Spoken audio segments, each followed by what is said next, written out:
ታሪኩ ሲጀምር ሊንዲን እያሳየን ነው። ሊንዲ ሉዊስ በሁለቱም ወላጆቿ እንክብካቤ ማጣት ምክንያት አሰቃቂ የልጅነት ጊዜን አሳልፋለች። የሷ የአእምሮ ጠባሳ በጊዜ ሂደት እየተባባሰ መጥቷል።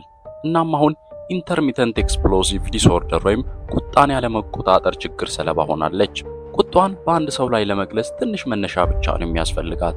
ብዙ ያልተሳኩ ሕክምናዎችን ካሳለፈች በኋላ ቁጣን የምትቆጣጠርበት መንገድ እንድትማር ወደ ወታደራዊ ተቋም ተልካ ነበር። ነገር ግን ውጤቱ ከቀድሞ የተለየ አልነበረም። በመጨረሻም የአእምሮ ሐኪሟ ዶክተር ሙንቺን አንድ ሕክምና አገኘላት። ይህም ከሌሎች ጋር እንዳትጣላ ራሷን ለመቆጣጠር የምትጠቀምበት የኤሌክትሪክ ንዝረትን የሚሰጥ መሳሪያ ይሰጣታል።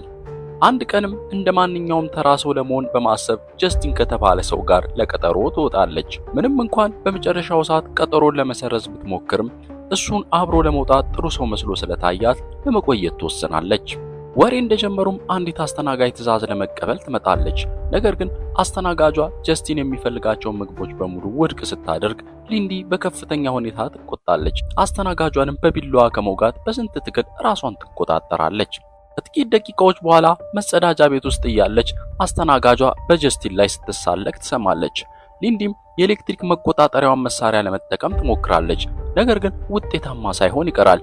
በመሆኑም ከቁጥጥር ውጭ ሆና አስተናጋጇን ትደበድባታለች። ከዚያም ለጀስቲን ሳትነግረው ከሬስቶራንት ወጥታ ትሄዳለች። በማግስቱ ጠዋት መሳሪያውን ወደ ዶክተር ሙንቺን ወስዳ እንዲያስተካክልላት ትሰጠዋለች። እሱም መሳሪያውን እየጠገነላት ስለ ትላንት ምሽት ቀጠሮዋ ይጠይቃታል። ቀጠሮ በእውነቱ የለውጧ ሙከራ ነበር። እሷ ግን እንደገና ሰውን ስለጎዳች ሙከራው ክፉኛ እንደከሸፈ ታስባለች። መሳሪያውን ቢመልስላትም ዶክተሩ ለችግሯ ብቸኛው ቋሚ መፍትሄ ከአንድ ሰው ጋር ጥልቅ ግንኙነት መፍጠር እንደሆነ ይነግራትና የፍቅር ግንኙነት ውስጥ እንድትገባ ያበረታታታል። እሷ ግን ምንም ሳትናገር የዶክተሩን ክፍል ለቃ ትሄዳለች። ምንም እንኳን ጀስቲን እንደገና ለማየት እቅድ ባይኖራትም በድንገት ትደውልለታለች። በሚቀጥለው ግንኙነታቸው በጣም ተግባብተው ይውላሉ። ለፎቶግራፍ ያላትንም ፍቅርም ታጋራዋለች። ወደ ሊንዲ ቤትም ይመጣሉ። እዚያም እሷን ለመሳም ይሞክራል። ነገር ግን እሷ ልትጎዳው ስለምትችል ተረብሻ ትቆጣለች። ነገር ግን ስለ ጉዳዩ ምንም ግድ ሳይሰጠው ምሽቱን አብረው ያሳልፋሉ። በማግስቱም ጠዋት ከእንቅልፏ ስትነቃ ከጀስቲን ስጦታ ታገኛለች። ስጦታው ካሜራ መሆኑን ስታይ ደግሞ በጣም ትደሰታለች።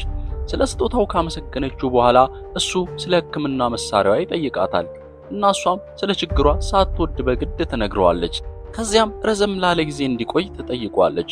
እሱ ግን እንደ ሂሳብ ባለሙያ በሚሰራበት ቢሮ ሪፖርት ማድረግ እንዳለበት ይነግራታል። እናም ምሽት ላይ ቤቱ ለራት ከጠራት በኋላ ይሄዳል።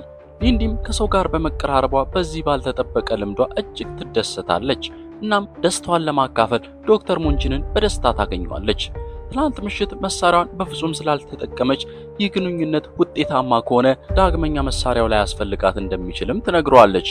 ከዶክተሩ ቢሮ ከወጣች በኋላ ቀኑን በአዲሱ ካሜራዋ ፎቶ በማንሳት ታሳልፋለች። ምሽት ላይ ለራት ስትዘጋጅ ከጀስቲን ዘንድ ሊዘገይ እንደሚችል የሚገልጽ መልእክት ይደርሳታል። ሊንዲም ትደውላለች። ነገር ግን በስልክ ውስጥ ያለው የመርማሪ ቪከርስን ድምፅ የጀስቲን ግድያ ይነግራታል። ከዛም በኋላ ሊንዲ ወደ ፖሊስ ጣቢያ ትሄዳለች። እዚያም መርማሪ ቪከርስና መርማሪ ኒቨን የጀስቲንን አስክሬን በቆሻሻ መጣያ ውስጥ እንደተገኘ ይነግሯታል።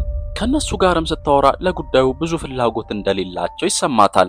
እናም ምርመራውን በራሷ ለማካሄድ ወስና ቢሮውን ለቃ ትወጣለች። በኋላም በቀብሩ ላይ ተገኝታ ከሱ ጋር ያሳለፈችውን አጭር ጊዜ እያስታወሰች ትተክዛለች። ስሜቷንም መቆጣጠር ስላቃታት ዶክተር ሙንቺንን እንደገና ታገኘዋለች።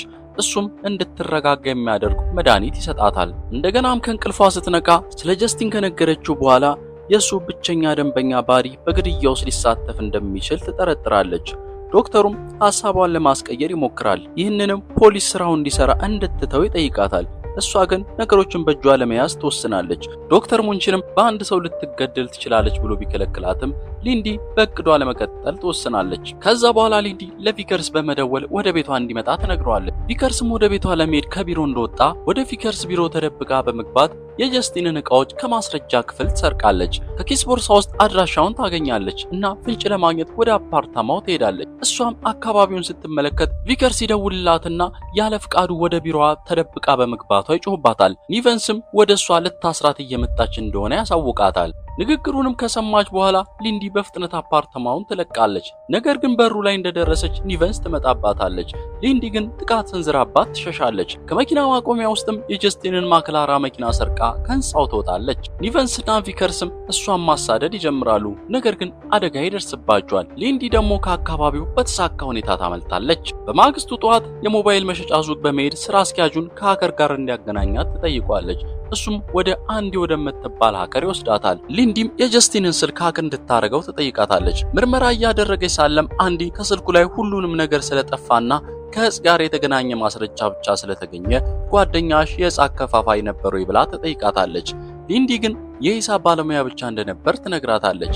ስልኩ ስለ መሳሪያ አከፋፋዩ ባሪ ብቻ መረጃ እንደያዘ ትነግራታለች። ሊንዲም ጀስቲን ስሙን ነግሯት ነበር እንጂ ስለ ስራው ምንም ስላልነገራት የጀስቲንን ብቸኛ ደንበኛ እሱ እንደሆነ ታስባለች። ወደ ባሪም ለመሄድ በመወሰን ሊንዲ አንዲን ላከናወነችው ግሩም ስራ በማመስገን የመኪና ቁልፎችን እንደ ክፍያ ሰጥታት ትሄዳለች። ከዛ በኋላ ሊንዲ ወደ ባሪ አድራሻ ትሄዳለች። ባሪም እሱ የክፍያ ፍልሚያዎችን እንደሚያዘጋጅ ትረዳለች።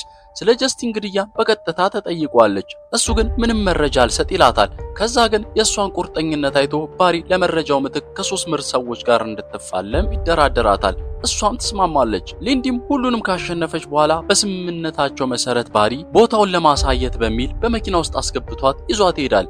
መኪና ውስጥም እያሉ ሰዎቹ ሊገድሏት ይሞክራሉ።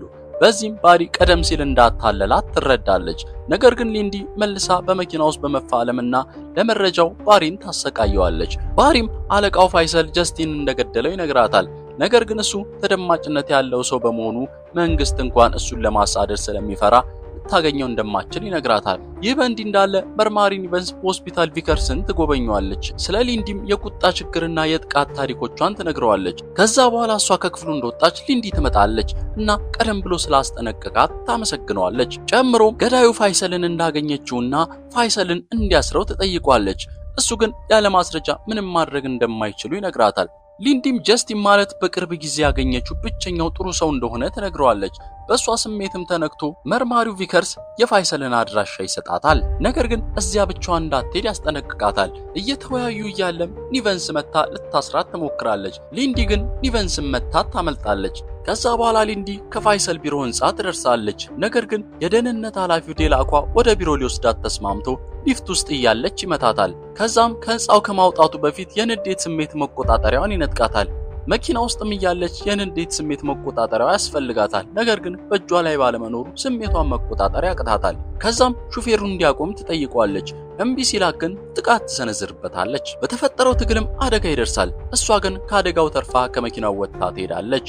በኋላም ዶክተር ሙንችንን እንደገና ታገኘዋለች እና ስለ ጀብዷ ከነገረችው በኋላ ሌላ መሳሪያ እንዲሰራላት ትጠይቋለች። ከሱ ጋርም ምሳ ከበላች በኋላ ወደ አፓርታማዋ ትመለሳለች። ነገር ግን አንድ ሰው ቀድሞ እዚያ መኖሩን ትረዳለች። በመስኮት በኩልም ዘላ ስትገባ የፋይሰል ሰዎች እሷን ለመግደል የፈንጅ ወጥመድ እንዳዘጋጁ ትመለከታለች። መሳሪያውንም ከፈታች በኋላ ይዛው ትወጣና እንደሞተች እንዲያስቡ ለማስመሰል አፓርታማ ውስጥ ሌላ ቦምብ ታጠምዳለች። ከህንጻውም ስትወጣ ለደህንነቷ ሲል ሊያስራት የሚፈልገው ቪከርስን ታገኘዋለች። ነገር ግን አፓርታማዋ ሲፈነዳ ትኩረቱ ፍንዳታው ላይ ይሆናል። ይህም እንደገና ለመስወር በቂ ጊዜ ይሰጣታል። ይህም ከሆነ በኋላ ቪከርስ ይደውልላትና ፖሊሶች ስራቸውን እንዲሰሩ እየጠየቃት ወደ ፋይሰል እንዳትሄድ ሊከለክላት ይሞክራል። እሷ ግን ወንጀለኛውን እንደማያስሩት ስለምታውቅ ለንግግሩ ግድ ሳትሰጠው ትሄዳለች። ከዛም ወደ ቢሮ ህንጻ ትወጣለች። ነገር ግን እንደገና በሌላ አኳት ትያዛለች። እሱም ወደ ፋይሰል ይወስዳታል። ፋይሰልም ጀስቲንን ከሌሎች ብዙ ንጹሃን ሰዎች ጋር መግደሉን ያምናል። ንግግሩን ከሰማች በኋላ ቁጣዋን መቆጣጠር አቅቷት እንደገና ለማጥቃት ትነሳሳለች። ነገር ግን ዴላኳ ጭንቅላቷን መጥቶ ራሷን እንድትስት ያደርጋታል። ሊንዲም ራሷን ከሳተችበት ስትነቃ በዚህ ጊዜ ራሷን ወንበር ላይ ታስራ ታገኘዋለች። ዴላኳም ደሟን በማፍሰስ ሊያሰቃያት ይሞክራል።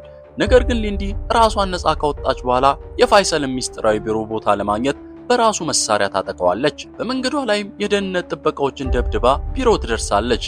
ነገር ግን አንድ ሰው ፋይሰልን ጭንቅላቱ ላይ ተኩሶ ገሎት ታገኘዋለች። ባየችውም ነገር ግራ ተጋብታ ያለ ጀስቲን ከክፍሉ ጥግ ሲወጣ ስታይ በጣም ትደነግጣለች። ጀስቲንም ለሰራችው ስራ ያደንቃታል። እሷ ግን በቀብሩ ላይ ተገኝታ ስለነበር በህይወት መኖሩን ማመን ያቅታታል። አለማመኗንም አይቶ እሱ የሲአይኤ ወኪል እንደሆነና ራሳቸውን በቀጥታ ጣልቃ መግባት ስላልፈለጉ እሷን ተጠቅመው ፋይሰል ጋር እንደደረሱ ይገልጽላታል። እንዲሁም እሷን የጠቆማቸው ለነሱ የሚሰራው ዶክተር ሙንቺ እንደሆነ ይነግራታል። ምክንያቱም ምርምሩን የሚደግፉት እነሱ ናቸው። ከዚያም ሞቷን እንደ ራሷ ማጥፋት አድርገው እንደሚያቀርቡ እየነገራት በኤሌክትሪክ ንዝረት ሊገድላት ይሞክራል። ነገር ግን መሳሪያው በእሷ ላይ ከእንግዲህ አልሰራ ይላል። ምክንያቱም ሰውነቷ ተላምዶት ነበር። ሊንዲም ከህንፃው በፍጥነት ከመውጣቷ በፊት ቦርሳዋን ወደሱ ተወረውራለች። ጀስቲንም ድርጊቱ አልገባውም ነበር። ነገር ግን በቦርሷ ውስጥ ያለው ፈንጅ ፈንድቶ ጀስቲንን ይገለዋል። ከዛ በኋላ ከህንፃው ከወጣች በኋላ ሊንዲ ዶክተር ሙንቺንን ታገኘውና ለራሷ ዓላማ ስለተጠቀመባት ትበሳጭበታለች። እሱ ግን ስለ ጀስቲን እቅድ እንደማያውቅ በመናገር ይቅርታ ይጠይቃታል። እርስ በርሳቸውም እየተከራከሩ ሳለ ቪከርስና ኒቨን ይመጡና ሊንዲ ዶክተሩን ግድግዳው ላይ አስጠግተው ያገኟታል። ሊንዲም ልትገድለው እንደሆነ በማሰብ እግሯ ላይ ተኩሱባታል። ነገር ግን እሷ እያደረገች ያለችው በቁጥጥር ስር እንዲውል እያሰረችው እንደነበረ ይረዳሉ። ከዛም ወደ ሆስፒታል ከወሰዷት በኋላ ቪከርስ በቁርጠኝነቷ ያደንቃታል። ሁለቱም ደግሞ የፈጸመችውን ድርጊት ለመሸፈን እንደሚረዷት ይነግሯታል። ከዛ በኋላ ሊንዲ ከጉዳቷ አገግማ ከሆስፒታል ከወጣች በኋላ ሊንዲ ወደ ተቃጠለው አፓርታማዋ ተመልሳ የቀሩትን ዕቃዎቿን መሰብሰብ ትጀምራለች። ብዙም ሳይቆይ የጀስቲን የበላይ አለቃ መሆኗን የገለጸች አንዲት እንግዳ ሴት ትመጣለች። ለሊንዲም በኤጀንሲ ውስጥ የሥራ ዕድል ታቀርብላታለች። ይህም ቁጧን ወደ በጎ ነገር ለመቀየር እንደሚረዳትም ትነግራታለች። እሷ ግን ፍቃደኛ ሳትሆን ትቀራለች። በመጨረሻም ሃከሯ አንዲ ሊንዲ የከፈለቻት ክፍያ የጀስቲን ቅንጡ ማክላራን መኪና እንደሆነ ስታውቅ ማመን አቅቷት ተገርማ እያየች እያሳየን ፊልሙ ታሪኩን እዚህ ጋር ይቋጫል።